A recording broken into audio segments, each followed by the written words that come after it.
오늘은 이 5,000년 역사상 가장 위대한 지도자였다. 제가 이렇게 평가하는 박정희 대통령에 대해서 좀 알아보겠습니다.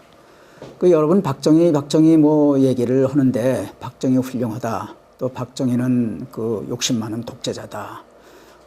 이렇게 상반된 이야기들이 우리 사회에 이렇게 이제 팽배하고 있는데, 그럼 박정희에 대해서 과연 여러분들은 얼마만큼 알고 있는가?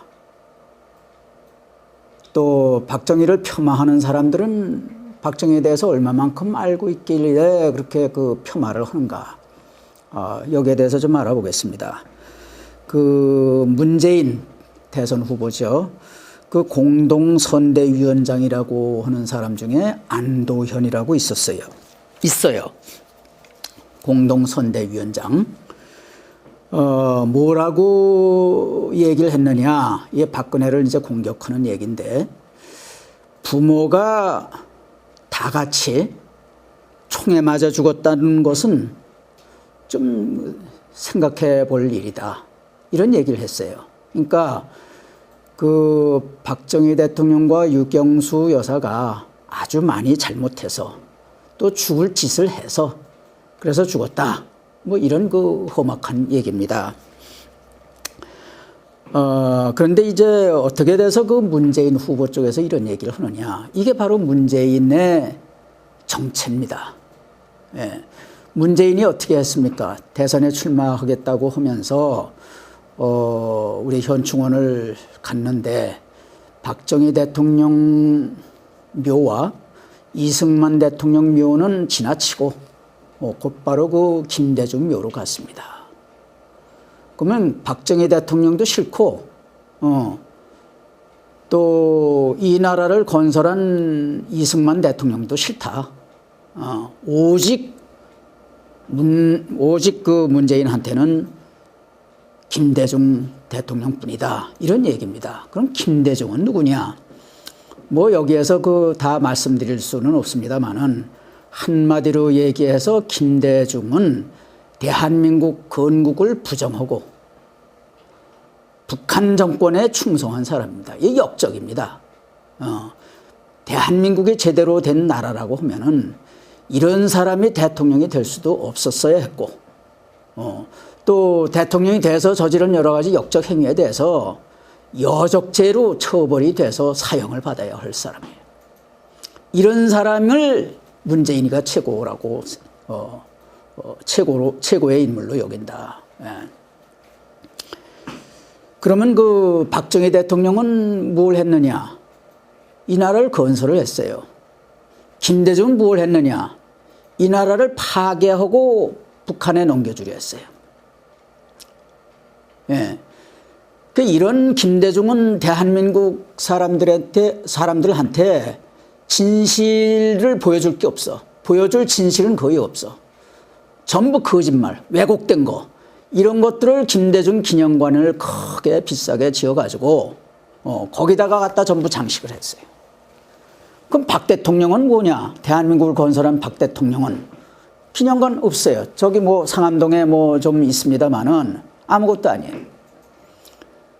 그러면 국가를 건설했기 때문에 대한민국 국토 전체가 박정희 기념관이에요. 이게 바로 건설입니다. 산이 푸른 것도 박정희 기념관이고 포항제철도 박정희 기념관이고 대한민국 모두가 박정희 대통령의 기념관이에요. 예. 여기에 벌써 문 후보의 정체성이 나타나 있는 겁니다. 그러면은 이 사람을 평가할 때에 마지막 순간을 보고 평가하는 게 이 정도일 거예요. 마지막에 이 세상을 하직할 때 어떤 모습으로 하직을 했는가. 예. 박정희가 참 이 신복으로 생각하고 이렇게 길러준 김재규가 있어요. 중앙정보부장. 그 사람이 어느 날 많은 사람 무슨 생각을 했는지 귀신에 쓰였는지 박정희 대통령을 쐈어요. 쏘고 나서 그 사람이 뭐라고 그랬느냐 하면은 이 조사관이 이제 물으니까 왜 박정희 대통령이 살아 계셔야 당신이 빛날 텐데 박정희 대통령을 그렇게 쏴버리면은 당신도 아무것도 아닌데 왜 그렇게 쐈습니까? 그러니까 그 사람이 뭐라고 얘기를 했느냐 하면은 김재규가 내 앞에 사람들이 문전성시를 이루었다. 나를 존경한다고 그랬다. 근데 박정희 대통령은 근엄해서 별로 사람들이 안 간다. 박정희 대통령만 죽이면은 자기 앞에 그 문정성시를 이루었던 사람들이 다 자기를 따를 줄 알고 대한민국 국민이 다 자기를 좋아할 줄 알았다. 이런 망상에 빠져가지고 박 대통령을 시해했다고 그래요. 그 시해를 했어요. 그 박정희 대통령이 총에 맞았습니다. 가슴에 맞고 또 뒤로 가서 여기 머리에 대고 또 쐈어요. 예. 그 가슴에 쐈을 때 푹 이렇게 그 엎어졌는데 이웃에 있는 사람이 각하 괜찮으세요? 나는 괜찮다. 태연하게. 예. 그러고 돌아왔습니다. 그 김계원이라는 사람이 그 중앙정보부 요원을 시켜가지고 그 옆에 있는 그 국군통합병원 분소에 이제 갖다 놔 철통같이 경계를 했어요. 그 박정희 대통령이 살았는지 죽었는지 군의관한테 검사를 시켰습니다. 그 군의관이 검사를 하니까 박정희 대통령 운명을 하셨다. 근데 그 사람이 박정희 대통령인지 몰랐어요. 군의관이. 왜? 허리띠가 너무 날것날것 이건 뭐 끊어질 정도의 정도로 날것날것해 있고 넥타이 핀이라고 찾는데 이건 뭐랄까 그 도금이 전부 헐어져 버렸고 또 여기도 한 것도 전부 도금이 헐어져 버렸고 그 다음에 시계를 하나 찾는데 그것도 전부 뭐 도금이 벗어져 버렸고 도저히 이 사람이 대통령이라고는 상상을 못했다. 그런 얘기를 했어요. 그럼 이런 사람을 놓고 이 문재인 척은 뭐라고 얘기했느냐. 아주 대한민국에 태어나서는 안 될 사람이다. 이렇게 생각을 하는 거예요. 자, 그러면은 이런 문재인 쪽 사람들과는 달리 세계적인 석학들, 세계적인 인물들은 박 대통령을 어떻게 봤느냐. 우리가 그런 얘기가 있습니다. 10사람을 인솔해 가지고 똑같은 견학 코스를 구경을 시켰는데 갔다 와서 10사람에게 무엇을 보았느냐고 물으니까 각자 본 게 달랐다. 각자는 자기 머릿속에 있는 것만큼만 봤다. 똑같은 걸 봤는데도 머릿속에 있는 것만큼 보는 거예요. 예.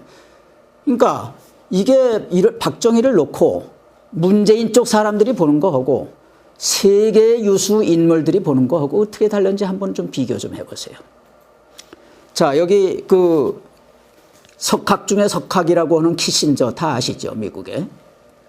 그 양반이 뭐라고 얘기했느냐 하면은 19세기, 20세기에 무력으로 정권을 잡아서 나라를 구한 혁명가들이 있었다. 5개다. 하나는 일본의 명치 유신, 두 번째는 터키의 게말 파샤, 이집트의 나세르, 페루의 벨라스코, 한국의 박정희다.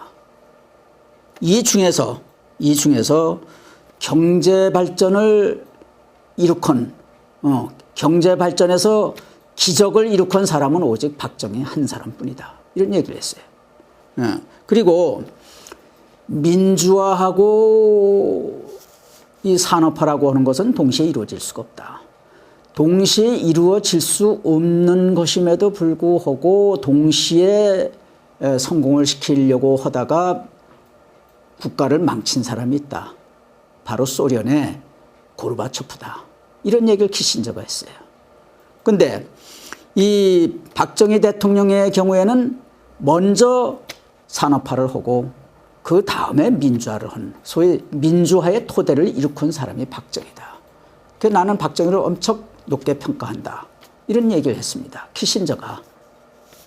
그 다음에 제3의 물결로 유명한 그 엘빈 토플러는 이런 얘기를 했어요. 민주화는 산업화가 끝나야 가능한 것이다. 자유는 그 나라 수준에 맞도록 적당히 통제돼야 된다. 예를 들면 1974년도에 제가 미국에 갔는데 백인이 운영하는 식당에 흑인들이 못 갔어요. 이게 당시의 미국의 민주주의입니다. 민주주의라고 하는 것은 한꺼번에 도약하는 게 아니라 점진적으로 그 미국에서도 그 노예가 있었잖아요. 어떻게 노예가 있습니까? 예? 민주국가에서. 예. 자, 이렇게 이를 적당히 제한돼야 하는데 이를 놓고 독재라고 하는 것은 언어 도단이다. 이 박정희 편을 들었어요. 예. 박정희 모델은 누가 뭐래도 세계가 다 본받고 싶어 하는 모델이다. 엘빈 토플러.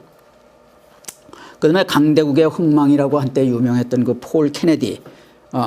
이 양반이 뭐라고 얘기했느냐 하면 박정희는 세계 최빈국의 나라를 불과 20년 만에 세계 정상급의 경제로 도약을 시킨 사람이다. 이렇게 얘기를 했어요. 그 다음에 지금 러시아를 이제 통치하고 있는 푸틴은 뭐라고 얘기했느냐 하면은 박정희 대통령에 대한 책이라고 하면은 어떤 말로 쓰여졌든 간에 다 나한테 가져와라. 난 다 읽고 싶다. 예. 그는 내 모델이다. 그 다음에 아이젠하워는 뭐라고 했느냐. 박정희가 없었다고 하면은 공산주의의 마지노선이 무너졌다.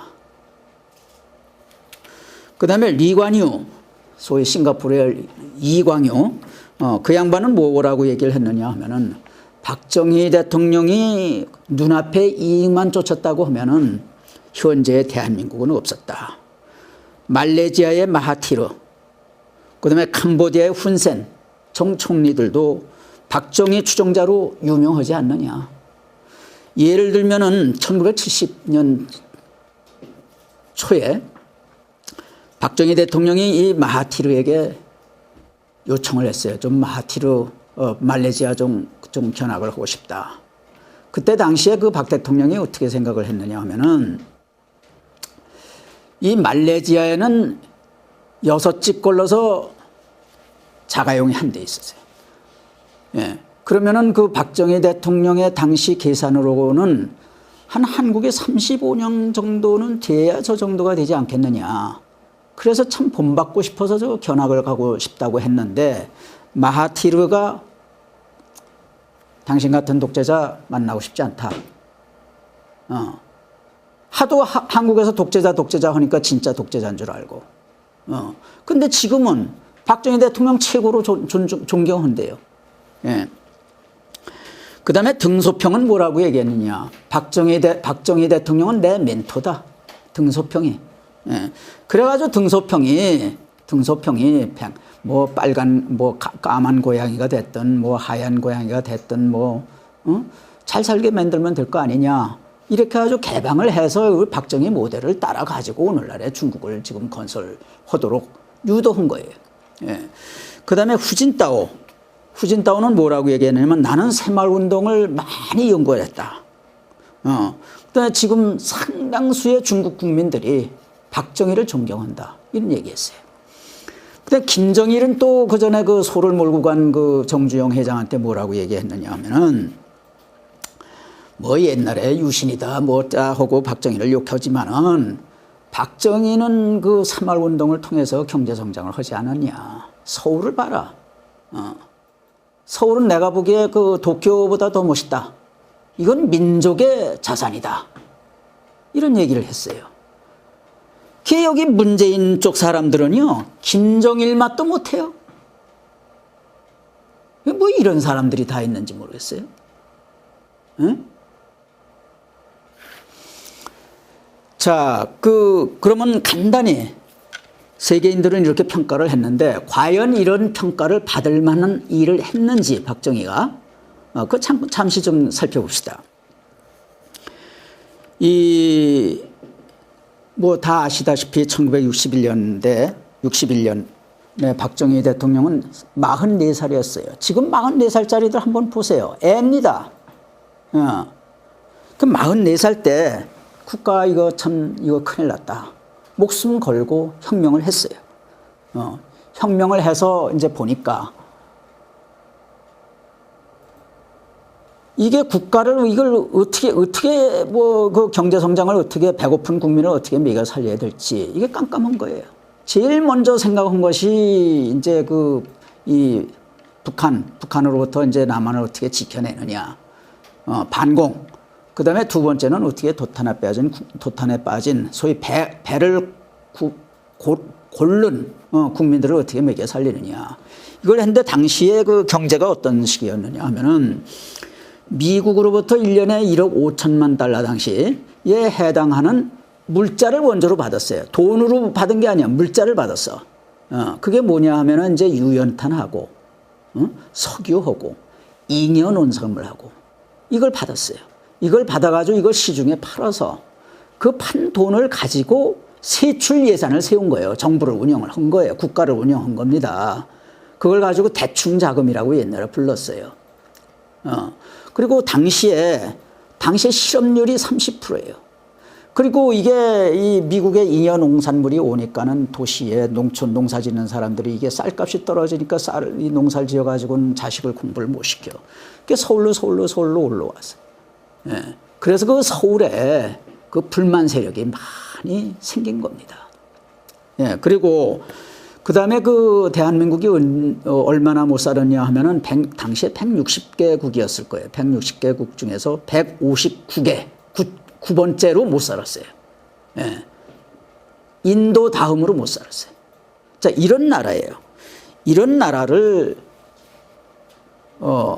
이런 분석을 이제 쭉 했는데 그 분석이 어디에 나타나 있느냐 하면은 박정희 대통령이 쓴 요만한 12번 책자가 있어요. 국가와 혁명과 나라고 하는 책자에 다 이게 써 있어요. 그 다음에 62년도에 그 케네디한테 갔습니다. 돈 좀 꾸러.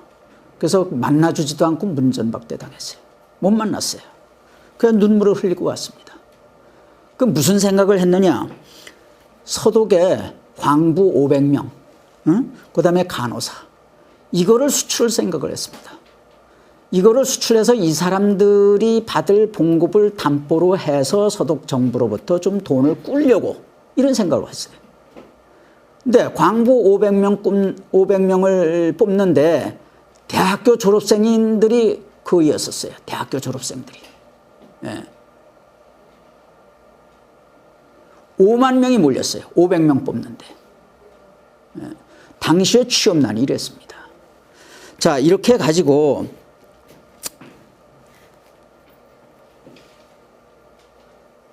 광부는 뭐 지하 1000km, 1000m, 1km, 지하 1km에서 일을 했고 간호사들은 매일 밤낮으로 시체를 닦았어요. 1964년도에 박정희 대통령이 유경수 여사하고 같이 갔어요. 그래가지고 거기서 광부들하고 간호사들하고 뒤범벅이 돼가지고 울었어요. 예. 그 박정희 대통령이 뭐라고 했냐. 여러분들이 국가 중흥의 선도자입니다. 우리 열심히 일합시다. 후세를 위해서 열심히 일합시다. 다 울었어요. 그 모습을 지켜본 이 루프케 독일 대통령이 박정희한테 손을 내밀었어요. 서독이 도와드리겠습니다. 자, 이제 박정희 대통령이 어떻게 했느냐. 이게 잠을 안 잤으니까 이런 생각을 하지요. 예. 쥐를 잡으라고 그랬어요. 쥐털을 가지고 이제 밍크 제품을 만들었습니다. 그게 코리안 밍크예요. 예. 그 다음에 머리카락을 자르라고 그랬어요. 그 머리카락으로 가발을 만들었어요. 그 가발 산업은 지금도 대한민국이 1등이에요. 예. 그 다음에 이게 어떻게 그런 생각을 했는지 참 지금 생각해도 어떻게 저런 생각을 다 했을까. 기능공을 갑자기 양성을 시켰어요. 기능공을. 그러니까 그때 당시에 이게 대학 가야 소용없다. 기술이 있어야 산다. 하는 정서가 사회에 팽배됐어요. 오늘날하고 정반대입니다. 예. 이 인프라가 생긴 거예요. 인프라 인력이 생긴 거예요. 그 기능공을 이제 양성을 해가지고 서독에서 열리는 매년 열리는 이 기능 올림픽에 이제 내보냈어요. 한국이 1등, 2등, 3등 다 차지했어요. 그 신문에 대서특필돼요, 세계. 그러니까 세계인들의 한국은 기능공의 나라다. 이렇게 각인이 된 거예요. 예. 그러니까는 이제 특사들을 보내고 이제 대사들을 보내고 이렇게 해가지고 한국에 값싸고 질 좋고, 그 다음에 그 선량한, 기능공들이 많이 양성돼 있으니 한국에 와서 공장을 좀 세워주시오. 그 사실이거든요. 1, 2, 3등 다 했으니까. 그게 막 들어와가지고 공단을 막 세우고 거기 들어와가지고 공무원들 거기 개인 모터게 그냥 그 박정희 대통령이 직접 다 해줬어요. 공무원 개입하면 이거 안 되거든. 예. 그래가지고 일자리가 그냥 불어났습니다. 일자리가 엄청 불어났어요. 그 다음에 또 뭘 했느냐 하면은 이게 말이에요. 기능공을 양성하더니 갑자기 또, 그 일본 뭐 서독 뭐 유럽 미국 이런 데 나가 있는 그 우리나라 과학자 기술자들을 전부 대거 유치했어요. 대거 유치해 가지고 키스트를 만들고 다 아시잖아요. 키스트를 만들고 카이스트를 만들고 그 다음에 이제 그 3,000명 규모의 국방과학연구소 ADD를 만들었습니다. 그럼 이런 과학자들을 가지고 어떻게 했느냐? 외국에서는 이미 한물간 제품들, 와이사스 직물 짜는 거라든지 세타 짜는 거라든지 그다음에 이제 자동차 만드는 거라 전화기라든지 이런 외국에서는 한물간 구식 제품들 이런 거 외국에서는 별로 안 쓰니까 외국에서는 사걸로 하니까 우리는 그런 거에 대한 자료 이제 우선 도면이 있죠. 도면이 있고 그 도면을 설명하는 여러 가지 스펙 기술 자료가 있잖아요. 그러면 예를 들어서 지프차 한 대 만드는 그 기술 자료 TDP, 테크니컬 데이터 패키지. 그 TDP 양이 얼마냐? 한 10개 추록분은 될 거예요. 엄청나요. 예. 이런 것들을 전부 수송선으로 전부 갖다가 한 번도 그때 당시 손톱깎이를 만들어 봤습니까? 뭘 만들어 봤습니까? 그 아무것도 만들어 본 적이 없는 한국 기업들한테 막 하나씩 준 거예요. 그 한국 기업이 그걸 가지고 까막눈이 읽을 수 있습니까? 그러니까 과학기술자들을 다 보내줘 가지고 이거 도면 보는 거 가르쳐 주고 이거 읽는 거, 기술자료 읽는 거 가르쳐 주고 그 양성을 한 거예요. 그러니까 정밀도라든지 강도라든지 이런 거에 대한 개념이 없던 사람들이 적당히 만들려고 하다가 과학자들한테 그냥 혼이 나고 기합을 받고 이렇게 해서 오늘날의 그 산업 인프라가 형성이 된 겁니다. 생산 인프라가. 예. 자, 그러면은 외국 사람들이 와서 막 공장을 세워주고 또 우리는 외국에서 한물간 제품들을 또 이걸 갖다가 우리 생산 기술을 이제 배워가면서 이제 또 이것저것 막 만드니까 그동안에 그 굶주렸던 그 국민들이 만들어내는 족족 전부 사는 거예요. 그러니까 기업은 만들어내기 바쁘고 국민은 사서 쓰기 바쁘고 그러니까 경제가 막 올라가는 거예요. 예? 다 아시다시피 1973년에 이 오일 쇼크가 있었잖아요. 그때를 기점으로 해서 세계 경제가 내리막길을 걸었어요. 우리 박정희 대통령 1972년부터 연평균 13%씩 상승을 시켰어요. 경제성장. 이 기적인 겁니다. 제가 1974년도에 미국에 그 석사과정을 밟으러 갔는데 경제 공부를 하는데 한국의 그 한강의 기적이 나오는 거예요. 그래가지고 이거는 진짜 세계 경제에 이건 유례가 없던 이건 일이다. 이건 진짜 훌륭한 사례다. 어깨가 으쓱 커지는 거예요. 그 미국 사람들이 한국, 코리아. 아주 코리아, 코리아가 만든 제품들 다 샀어요. 그 어디 가서, 당신 일본 사람이냐? 나 한국 사람이다. 자랑스럽게 얘기했습니다. 요새는 외국에 가서 자랑스럽게, 한국 사람이라고 자랑스럽게 얘기 못한대요. 감춘대요. 왜 옛날에는 이렇게 당당하던 참 자랑할 수 있는 나라가 지금은 이렇게 부끄러운 나라가 됐느냐. 잘 산다고 뭐 그때보다 잘 살죠. 그러나 사람들이 하는 행동들이 옛날보다 타락했다. 예. 자, 이렇게 하니까는 뭐 강남에 뭐 그 수박밭이었잖아요. 강남 전체가 수박밭이었어요. 그 땅값이 올라가고 뭐 인건비가 올라가고 이거 살만 났죠. 예. 이게 경제 성장입니다.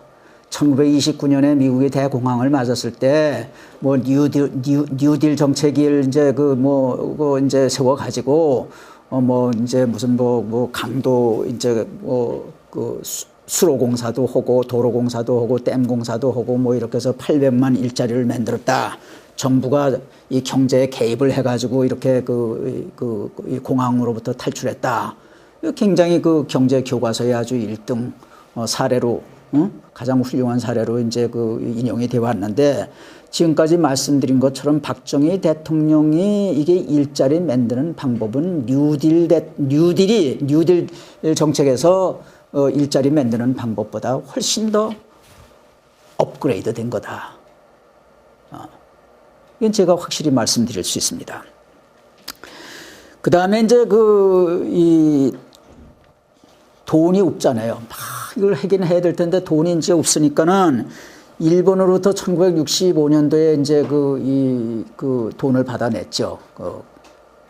일제 돈을 받아낸 나라가 우리 말고도 5개 나라가 더 있습니다. 다른 나라는 그 돈 청구권 자금 받아가지고 다 날렸어요. 다 정치하는 사람들이 다 먹었어요. 그런데 박정희 대통령만 이 돈 8억 달러를 들여와가지고 이걸 참 요긴하게 쓴 거예요. 이거 가지고 포항제철도 놓고 이거 가지고 고속도로도 놓고 정유회사도 만들고 다 한 거예요. 그다음에 월남 파병을 한 거예요. 1965년부터. 월남 파병을 하니까는 무슨 어떤 정도가 됐느냐 하면은 그 전략가들이 뭐라고 얘기를 하느냐. 미국이 만일 월남 전쟁을 한국군에게 맡겼다고 하면은 월남 전쟁을 이겼을 것이다. 이런 얘기까지 했어요. 한국군의 그 전투 능력, 이거 세계에 아주 빛났습니다.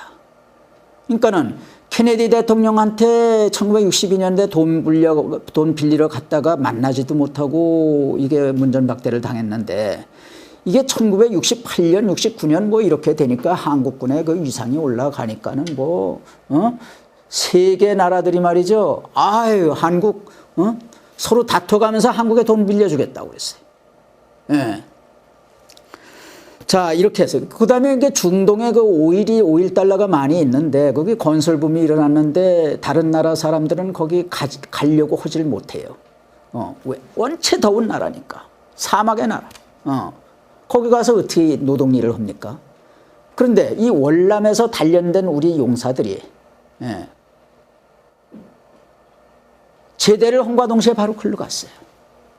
또 제대를 함과 동시에 그 월남에 나와 있는 그 미국 회사들에게 취직을 돼가지고 거기서 기술을 또 배워가지고 또 한국에 와서 또 기술자로 또 일을 했어요. 자, 이런 게 이제 그 월남 특수고, 이렇게 해서 이제 그 한국의 달러가 이제 막 넘쳐나고 이렇게 된 거예요. 자, 이렇게 박정희 대통령은 그냥 분주하게 뛰고 있는데 밤잠 안 자고 뭘 할까 생각을 하고 이렇게 하는데 그 당시에 양김, 김대중, 김영삼 이런 사람들은 뭐였냐면 고속도로 만드는데도 그거 못 만들게 그냥 가서 팔자로 큰 대자로 가서 누워 있고 회방을 하고 또 월남에 파병을 하니까 젊은 피를 팔아먹는다 이런 욕을 하고 그 다음에 미국에 대해서는 또 어떻게 됐느냐 하면은 주한미군을 철수시키고 원조를 중단해서라도 이 박정희 독재를 이거 막아달라. 이딴 소리 하고 다녔어요. 아니 이게 이렇게 이러는 사람이 무슨 독재입니까? 예. 그러니까 이 사람들 때문에 일을 못한 거예요. 여기에 빨갱이들이 달라붙어가지고 빨갱이하고 한 팀이 돼가지고 이제 박정희를 이제 몰아가니까. 그런데 이제 예를 들어서 그 유신이라고 하는 게 1974년도 아닙니까? 한참 경제 성장을 하고 있는데 이 두 김씨라는 사람은 다니면서 이게 어린애도 이런 짓을 안 할 텐데 이런 험악한 짓을 하고 다니고 빨갱이들하고 어울려가지고 통일하자고 그러고 이런 양김한테 정권을 내놨다. 그러면 뭐 김대중이 정권을 가져가든지 김영삼이 정권을 가져가든지 했을 거 아니냐 이게요. 그랬다면은 그때 넘어갔어요. 그때 한국은 북한으로 넘어갔습니다. 이게 누울 자리 보고 발을 뻗으랬다고. 박 대통령이 어떻게 그거를 건설한 나라인데 그거를 해가지고 그 죽을 써서 뭐 개한테 주듯이 이 나라를 그 사람들한테 줍니까? 주면은 그 나라 바로 북한으로 넘어갈 줄 뻔히 알면서 이러니까 못 준 거예요. 이게 유신이에요. 근데 사람들은 이런 것까지를 생각 못하고 뭐 더 그때 내놨어야 되는데 너무 권력욕이 많아서 뭐 못했다든지 그러면 그 사람들한테 한번 물어봅시다. 유신을 비판하는 사람들한테 물어봅시다. 그럼 그렇게 그 사람들한테 줘서 북한으로 넘어갔어도 좋아요? 예? 이거 비판할 걸 비판해야죠. 예. 그 아까 얘기한 그 마하티르 그 말레이시아 마하티르는요 35년 동안 했어요. 응? 자, 이게 박정희입니다. 이렇게 해놨기 때문에 아까 말씀드린 세계적인 인물들이 박정희를 이렇게 높이 평가하는 겁니다. 그런데 이게 이 빨갱이들은 왜 박정희를 저렇게 못살 결고 이승만을 욕을 하느냐. 저 사람들이 증오하는 거는요. 박정희, 이승만만 증오하는 게 아니에요. 메가더도 증오하고 미국도 증오해요. 그 다음에 재벌도 증오해요. 왜? 재벌이 이 나라 경제를 일으켰기 때문에 이 나라가 부강해졌어.